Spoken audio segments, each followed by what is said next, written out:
মঙ্গল দ্বাদশ শ্রেণী বিদ্যালয়ের বার্ষিক ক্রীড়া প্রতিযোগিতা ও পুরস্কার বিতরণী অনুষ্ঠান হয় শুক্রবার।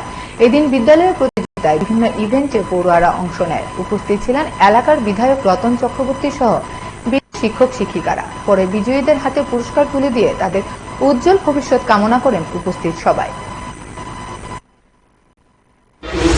স্টিরিওটাইপ হলে চলবে না, যে গতানুগতিক আছে হচ্ছে।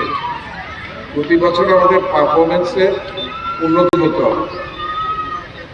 শরীরম আত্ম খলু ধর্ম সাধন, আবার বলে শরীরম ব্যাধি মন্দিরম। ব্যাধি থেকে মুক্তির রাস্তাই হচ্ছে সুস্থ জীবন চর্চা, মানে শরীর চর্চা।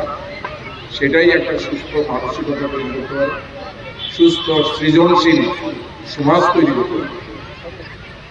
সেই জন্য স্বামীজি একটা উদাহরণস্বরূপ করেছিলেন, 1 ঘন্টা গীতা পড়ার চাইতে 1 ঘন্টা মাঠে ফুটবল খেলা ভালো। কেন? কারণ দুর্বল শরীর নিয়ে জীবন যুদ্ধে হেরে যেতে হবে।